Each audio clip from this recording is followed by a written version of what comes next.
The Denver Broncos and Sean Payton are hoping that seventh-round tight end Caleb Lohner couldn't be their secret weapon on offense. We'll tell you why he's got the elite traits to develop into that here on today's episode, Locked On Broncos.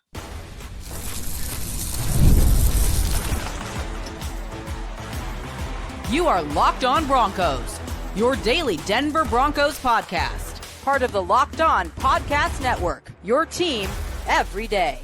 What's up, Broncos Country? Welcome into another episode of Locked On Broncos, your daily Denver Broncos podcast, part of the Locked On Podcast Network, where you know it is your team every day for all your Broncos news, content coverage, analysis, and more every single day, all year long. This is the place to be. Thank you so much to everyone in Broncos Country, all the everydayers out there who make us your first listen. If you never want to miss out on what's going on with your favorite team, become an everydayer by hitting that subscribe or that follow button wherever you get your podcast. I'm Cody Roark, Broncos reporter for Mile High Sports. And I'm Sayre Bedinger, site expert, predominantly orange.com. And today we're going to wrap up our rookie profile series following the 2025 NFL draft. We're going to take a look at the 6th and 7th round picks for the Broncos. We're going to kick things off by talking about Caleb Lohner, the Broncos' 7th-round addition at tight end, and why the Broncos believe he has elite-level traits that could fit into Sean Payton's system very well. Then we're going to talk about Jeremy Crawshaw, the punter with a big leg. Is he the favorite for the job? We'll break down that. Plus, we'll preview rookie minicamp a little bit because one player who's not a rookie is getting invited to a tryout and happens to play quarterback. Desmond Ridder getting a shot in the Mile High City. We'll look into that much more on today's episode of the show. Sayre, let's break it down here. Let's kick things off by talking about probably one of the more important positions. Now, if we were going in order, we would have started off today's show with Jeremy Crawshaw at punter, but I feel like we can't pass up on being able to highlight and make the focus of today's show about Caleb Lohner, the 6'7" tight end out of Utah. The Broncos use a 7th-round pick, and I know if he had went undrafted, somebody said that the Colts had an agreement with him essentially to sign as an undrafted rookie free agent there, but Sean Payton and them seeing some traits that they liked and has a chance to be a fun developmental project that could be something big potentially down the road here for the Broncos offense. Yes, I believe it was Chris Thomason who reported that Indianapolis Colts had an agreement with Lohner to pick him up after the draft. And so the Broncos wouldn't have gotten him unless they had taken him where they did in the 7th round. And that was even after bringing him in for a top 30 visit and showing maybe more interest in him than most other teams in the pre-draft process. So they had to have this guy. And I really like that aspect of this pick is that the Broncos felt like, hey, even in the 7th round, you know, you're taking sort of shots at a dartboard in the dark, right? That's exactly what the 7th round is all about. It's, hey, can we see if anything will stick? We're going to throw stuff at the wall. And if anything sticks, that's a huge bonus because in round 7, you're not likely to hit on those picks. Let's just be honest. It's a low hit rate. So you go after a guy that has elite traits at the position. And sure, doesn't have a lot of football experience, but Cody, I'm looking at 6'7" and change, 6'7" and 2/8 or 6'7" and 1/4 for those that want to know the exact height, which is in the 99th percentile of the tight end position, 256 pounds, 37-inch vertical, which is in the 94th percentile, and a 4.69 in the 40-yard dash, which is in the 83rd percentile. This guy's explosive. This guy is athletic, and he proved it last year at Utah on the football field that he could be a big difference maker when he's utilized in the red zone. I'm impressed by this selection. I'm intrigued by this selection, and I cannot wait to hear what you and other onlookers have to say about how he looks at an NFL minicamp, even if it is all rookies out there. You know what the hardest part is about? I've been doing my film reviews on all the Broncos rookies. It's hard. I have not been able to find any all-22 on Utah's offense, let alone, we haven't been able to find any on Caleb Lohner because of the sample size. There is one of the other Utah tight end to cut up, but it doesn't feature anything of Caleb making plays, so that's kind of frustrating here. But no, I agree with you. I think that, the size, the athleticism, that's one thing that Sean Payton told us after they drafted him is that he moved really well at his pro day that they obviously observed. And Denver's got a good connection there at Utah. I mean, obviously Luther Ellis, he's the defensive line coach over there, the father of Jonah Ellis, who now plays for Denver. Utah's kind of been this Denver pipeline a little bit. What you got? Garrett Bowles, you've got Devon Vele, you've got an undrafted rookie free agent linebacker, and now you have obviously Caleb Lohner in the mix here as well. So Denver loving to tap into those Utah roots right there. But here's the thing about Lohner, and you called it a dart throw, which is exactly what it is. Yeah, it's a gamble, right? But in my opinion, Sayre, this is a low risk, high reward type of possibility here for the Broncos, because you're not talking about investing premier capital in a player that doesn't have a lot of football, tape. Yes, he appeared in 12 total games for the Utes, but he only had 4 catches, 54 yards. All 4 of those catches in total were for 4 touchdowns. He had 1 catch that was a 2-point conversion as well. So 5 catches led to points on the season here. And look, I like the idea of him being a red zone threat here. But I think right now, where does he fit? How does he project here in this offense? I mean, let's take a look at it right now. If you look at it on paper, knowing the information we know now about his limited sample size, he still has a lot to work on and develop as a player. Right now, you look at Denver's tight end roster. It's got Evan Engram. It's got Adam Trautman. It's got Nate Adkins, Lucas Kroll, Thomas Yasmin, another former Utah player that Denver got last year. And you look at these guys and say, okay, hey, this is a room that's got a lot of numbers right now. This could change drastically, and we could see a guy like Lohner shoot up the depth chart in training camp or the preseason, depending on a multitude of factors. Now, I'm going to ask you your opinion here. If there's anyone right now at the tight end position whose roster spot is more in danger, if Caleb Lohner, let's go into the hypothetical what if he accelerates in his development. I know we'll touch on what the Broncos see in him here in a second, but who do you think is most in danger here for Denver if Lohner becomes something quick?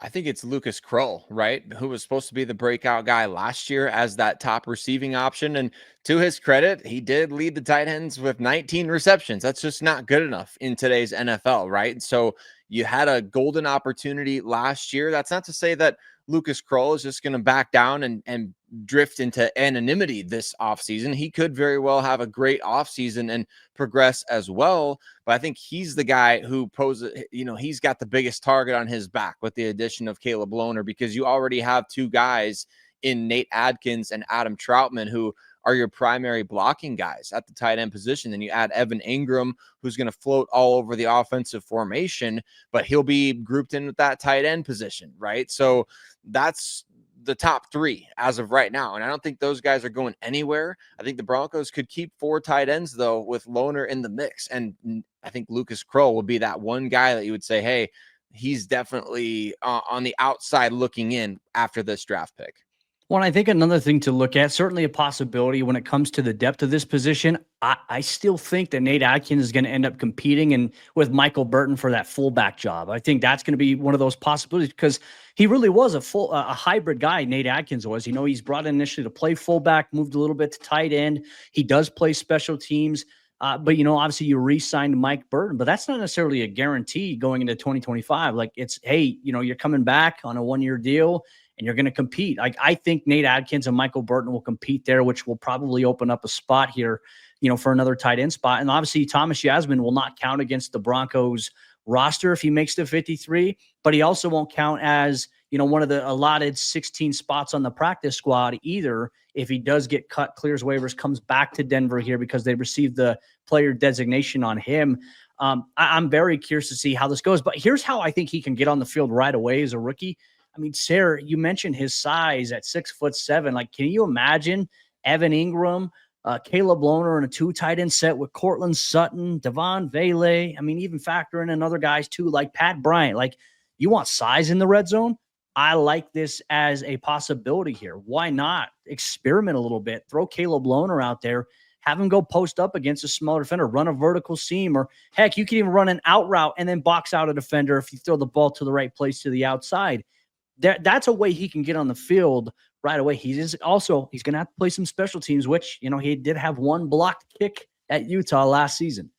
He can do a lot of different things for you. He can help out in a lot of different ways. And those basketball skills, they translate. Just ask the Colorado DB that he just literally posted up, backed his backside into the guy in the red zone there. But I found it very interesting, Cody. I was listening to our good friend Mike Kliss. I was listening to his podcast. He did an interview with George Payton that was very illuminating overall. But they talked about the Caleb Lohner selection, and George said something to the effect of, he has elite traits at the position, and the Broncos believe that they can get the best out of him.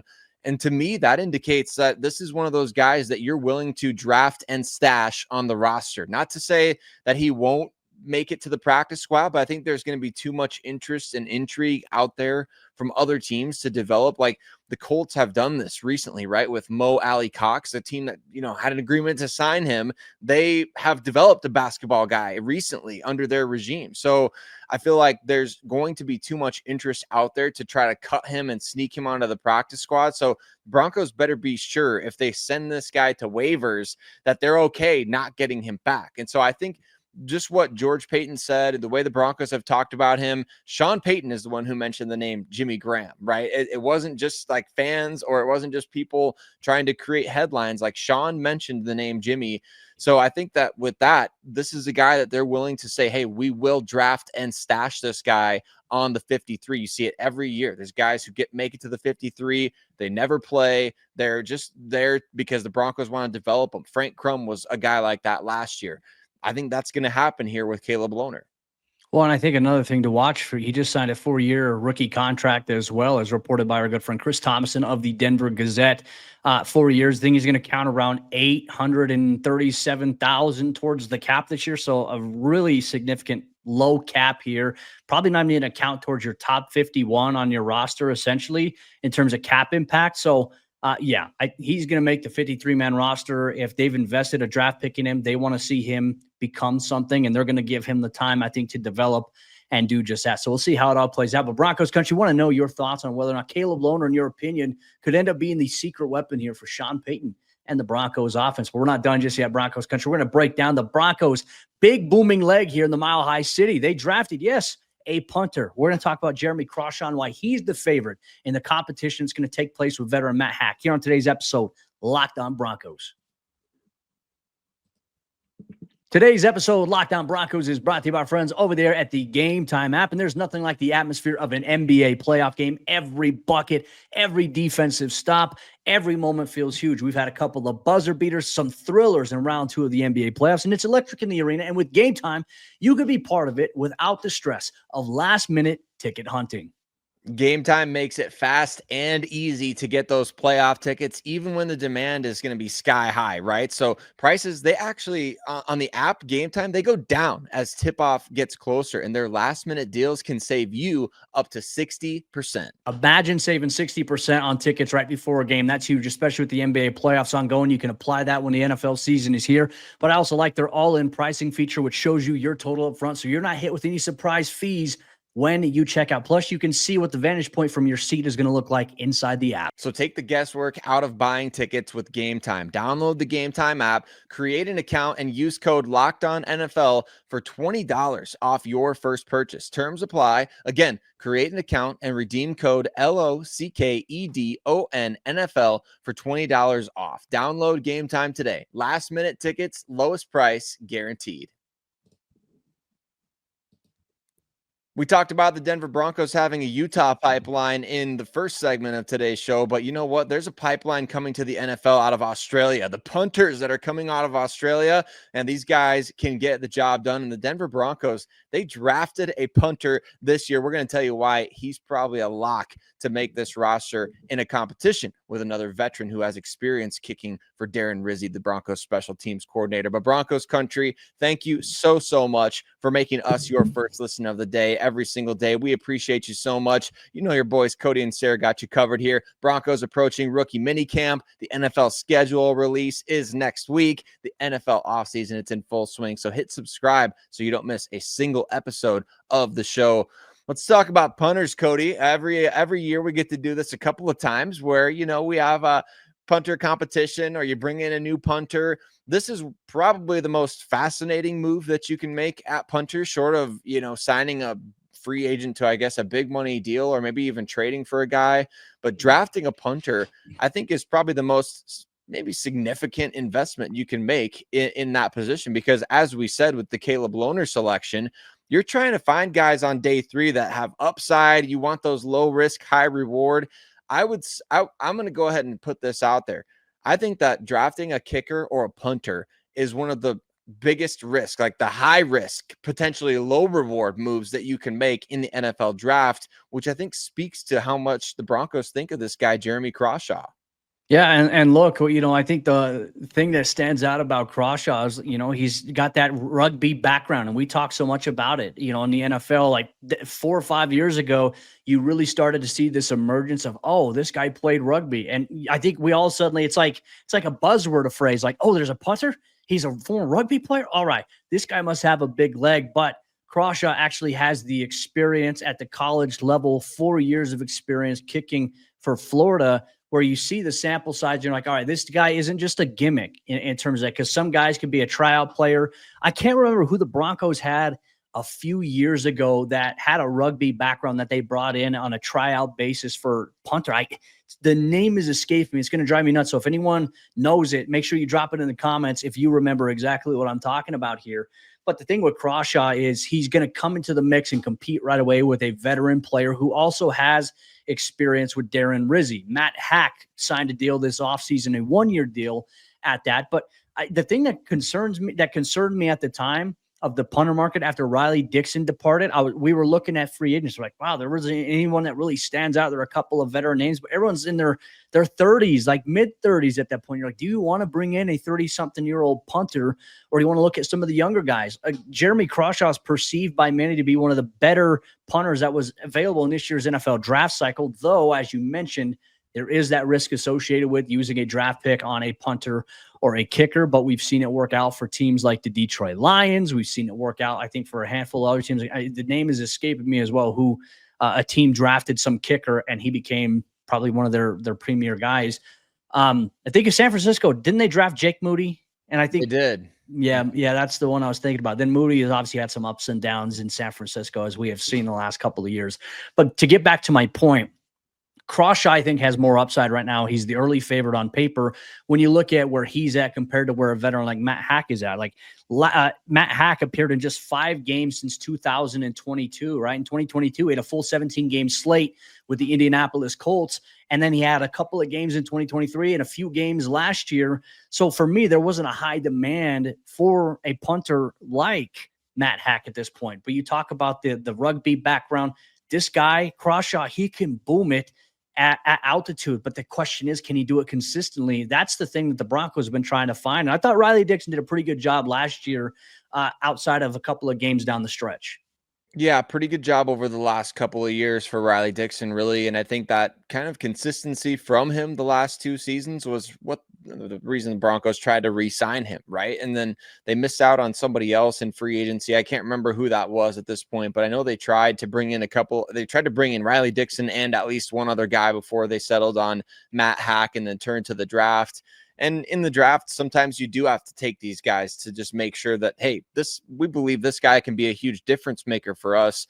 And in the special teams realm, the punter is one of your biggest weapons, because if your offense goes 3 and out, and remember, the Broncos last year, they were one of the worst teams in the NFL when it came to going 3 and out as an offense. If you can flip the field, especially now knowing that you're getting the ball at the 30, 35-yard line every single drive, you can flip the field instantly. Your offensive woes, I guess, so to speak, are no longer a complete detriment, because you can flip field position pretty quick, get the ball back, and try again, right? So a guy like this who, again, he didn't necessarily qualify because they didn't punt a ton at Florida, but he was still the full-time punter. He would have ranked 2nd in the FBS both in 2022 and 2023 in terms of his average distance. Took a bit of a step back in 2024, but still, like you mentioned, Cody, he's got a booming leg, and the Broncos believe like he can be a directional punter. He can punt for distance. He can pin teams inside the 10 or inside the 20.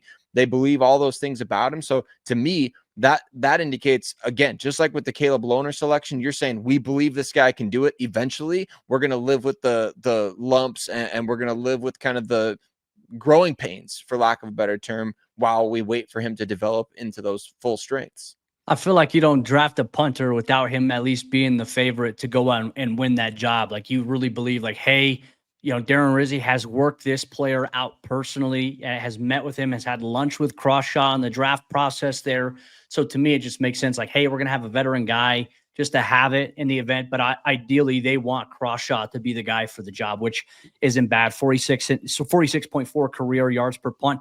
Something that doesn't get talked about enough about punters And I feel like this really factors into context, right? When you watch, where a team is at on the field and where they punt, right? If you're close to midfield, you're not going to boom it up as far as you can. You're going to try to punt it high a little bit, but short so that it can bounce and roll and your special teams guys can get it.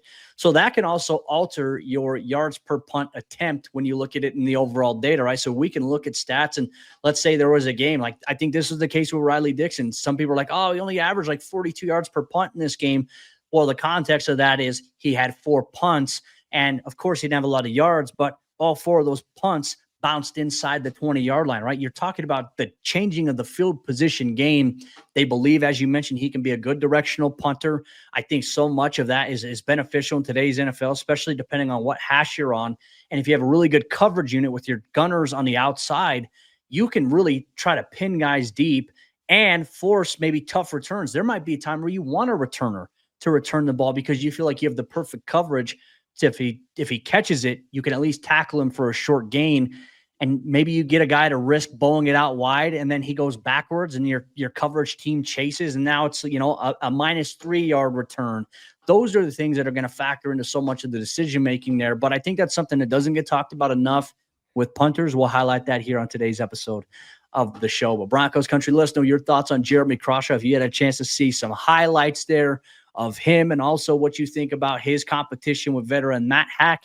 We always want to hear from you on today's episode of the show. But we're not done Broncos Country. We're going to get into the fourth quarter action here in just a second. We're going to talk about Broncos rookie minicamp. Now, while there's going to be a handful of rookies there are a couple of veteran tryout players, including a veteran quarterback now, Desmond Ridder, getting a chance at the Mile High City on Friday, Saturday, and Sunday. We'll talk about what this may mean for Sam Ehlinger in the Broncos QB room here in today's episode of the show. Today's episode of Locked On Broncos is brought to you by our friends over there at Upwork. And scaling your business requires the right expertise at the right time. And with Upwork, you can find specialized freelancers in marketing, development, design, and more. Experts ready to help you take your business to the next level. Well, and Upwork gives businesses flexibility, right? By connecting them with top freelance talent across multiple industries, including IT, AI, web development, and marketing. So whether you need extra hands for a project or if you need a long-term partner, Upwork makes hiring simple and affordable. It's important to find the right talent, and that's exactly what Upwork does. If you need help with a marketing campaign, Upwork can connect you with a freelance expert who delivers incredible results. And you can visit Upwork.com right now and post your job for free. That's UPWORK.com, Upwork.com to connect with top talent and grow your business today. As we jump in the fourth quarter action of today's episode of Locked On Broncos, we'll dive into some Broncos rookie minicamp news as things are set to begin on Friday, Saturday, and Sunday. The Broncos 2025 rookie draft class, undrafted rookie free agents, and a couple of veteran players who are on a tryout basis will be at the team facility for practice. I'll be there. We'll break it all down every step away. Some bonus episodes heading your way, Broncos Country. But Sayre, some interesting news that we had found out yesterday. The Broncos are inviting now I'd say you can consider him a veteran quarterback to rookie minicamp on a tryout basis. Desmond Ridder. Very interesting. Obviously, a former Atlanta Falcons quarterback. The Broncos got to see him last year when they were in Las Vegas after Gardner Minshew got hurt. Desmond Ridder came in. Nick Bonito had the strip sack that really sealed the game and the Broncos' big-time road win against the AFC West Division rival to help secure that sweep there. Very interesting that Desmond Ridder here is getting a shot considering the Broncos. Yes, they re-signed Jarrett Stidham as the backup to Bo Nix, but then they also signed veteran Sam Ehlinger to a 1-year deal. So is there anything we should read into this in your opinion, or does this maybe mean that, hey, Desmond Ridder might have a shot here to maybe upend Sam Ehlinger before training camp even comes through? I say, yeah, why not? I say bring him in and bring in a fourth quarterback during the offseason program and see what happens, because quarterbacks, as we know, they're the most valuable currency in the NFL. The Broncos are going to get potentially multiple 7th-round compensatory picks next year just because they had Zach Wilson on the roster all of last season. He goes and gets signed by the Miami Dolphins. The Broncos work the compensatory formula, and they're now projected by NFL.com to get 2 7th-round compensatory picks. But you never know when a player in the preseason breaks through and has a great preseason and some team is calling you up and saying, hey, we'll give you a 5th round pick for Desmond Ridder. We'll give you a 6th round pick for Desmond Ridder. Why would you not take that shot? He has the athletic upside. He's started games. He's looking for work, obviously, and he's got a chip on his shoulder. So I'd say give Sam Ehlinger competition. There's no reason why he shouldn't be getting competition this offseason. It's not like he's, this established guy in Denver. So bring somebody else in. And I like the idea of Ridder because he's got athletic talents. He's got speed. He has a big arm, and he played a lot of college football. So quarterbacks shouldn't be getting written off as quickly as they are, Cody. Look at the situation with Malik Willis with the Titans and the Packers, right? He gets traded away from Tennessee after looking like a complete disaster there, gets into a much better situation and helped the Packers win some games last year. Looked pretty darn good with very little time on task in that offense too. So I'm intrigued by this. Might not amount to anything, but I think why not? At the quarterback position, take a shot. It doesn't hurt necessarily. And I think realistically speaking, I personally don't believe Denver's going to keep 3 quarterbacks on their 53-man roster this upcoming season. I know last year, I feel like it was different with Zach Wilson because Zach's a former first-round pick and you like his athletic traits. And, you had Jarrett Stidham already on the roster. You understand those things, but, Sean designated Zach as an emergency quarterback in the event we need it. And as we saw, the Broncos made it through an entire season where they weren't in a situation like the 49ers were a few years ago with Brock Purdy. We're like, oh, no, we have no one to play quarterback here because, Purdy gets hurt. Josh Johnson, former Broncos quarterback, gets hurt. Oh, now we got to throw Christian McCaffrey in as our Wildcat quarterback with Deebo Samuel. We all saw how that all ended up for the 49ers there. So quarterbacks do, I agree, that they are a premium. It is a premium position. And a lot of NFL teams are really on the board of saying, hey, you can't have enough quarterbacks as well, considering over the last, 2 or 3 years, the rate in which we've seen backup quarterbacks or third string quarterbacks play because of injuries. That has been a factor that hasn't been discussed, I think, as much in the NFL media cycle. But you look at what a lot of these teams have done so far in the offseason, a lot of QB needy teams, loading up on quarterbacks, essentially. The New Orleans Saints shaking things up a little bit, going with Tyler Shuck as their guy. Shedeur Sanders sliding all the way to the 5th round of the Cleveland Browns, who also took Dylan Gabriel in round number 3. Sayre, we're seeing some of these teams take multiple quarterbacks in this year's draft, which wasn't considered to be a good draft for QBs. Tennessee, obviously, the first overall pick, Cam Ward, wild enough that he's not being talked about as much. Shedeur Sanders has been talked about more than Cam Ward, who went number 1 overall, which is wild to me in that buildup. But it just goes to show, you can maneuver some things around. And obviously, our former friend Ben DiNucci got released by the Saints because of the additions that they've made at quarterback as well. So maybe there's an opportunity for the Broncos to say, let's say you have a joint training camp practice. I think Denver does this year. I can't remember who's against, but there's a chance there. You go there and that team's like, oh, we like that. Maybe we'll trade something for Sam Ehlinger or Desmond Ridder. Desmond Ridder's a former starter. He replaced Marcus Mariota in Atlanta during the QB series on Netflix and had some of those traits there, but it never formulated with Arthur Smith in Atlanta. And they obviously made that change to get Kirk Cousins and Michael Penix. So that was kind of the writing on the wall for Desmond Ridder, and he landed in Vegas last year. So this doesn't, I think, have any risk associated to the Broncos whatsoever. No, it's a well worth it type of risk reward scenario because quarterbacks are getting traded all over the place. I already mentioned Malik Willis, but look at even a number of his classmates, right? Kenny Pickett, he's been traded a couple of times. Dorian Thompson-Robinson. Where's he at right now? Traded. Right. Yeah. Kenny Pickett. Cleveland. Yeah. How many guys, if you just throw a name out there, they probably are on Cleveland's roster, right? We've almost mentioned that. Let's just throw out Joe Flacco's name there. He's also there, former Broncos all-time legend, Joe Flacco. But the guys are getting traded all over the place. And you can look at a number of players that shoot from the perception of others. You would throw out the idea on Twitter or X these days, Cody. You'd say, hey, I wonder if this player could get traded. I wonder if Dorian Thompson-Robinson could get traded. 100 people will jump into your replies saying, why would anybody trade for that bum? Why would anybody trade anything of actual value for that guy? And then he's now been traded a couple, or at least one time. Kenny Pickett's been traded. Malik Willis, all these guys, they're getting moved. Sam Howell, he's been traded so twice in the last 2 years. So I think that just you can get value for these guys. I love the idea of bringing in quarterbacks with upside. Bo Nix, he's established. He doesn't need to worry about anybody behind him. It's all about, hey, divvy up those offseason reps, go let guys play in the preseason and increase their value. Sean Payton loves to do that. So I wouldn't be shocked if Desmond Ridder gets signed after this weekend. I wouldn't either. So we'll see how things go. And look, Broncos Country rookie minicamp is set to begin on Friday. We'll be out there at practice. Not sure if we get access to full 3 days or whether it's just 1 day. Still waiting on confirmation for that. But you'll have recap and everything here on Locked On Broncos to help set you up for your weekend going into next week. And as Sayre mentioned earlier in the show, next week is the NFL schedule release. So you're going to get a bonus episode here when the Broncos schedule comes out. We're going to react to it initially. We're going to go through the biggest storylines there as Denver prepares for the 2025 NFL season. With that said, Broncos Country, that'll wrap up today's episode of the show. We'll take a look on tomorrow's show at which players at rookie minicamp we have our eye on, tryout players who have the best chance of impressing and maybe getting an invite to the 90-man roster for training camp. We'll get that and much more on tomorrow's episode. Locked On Broncos.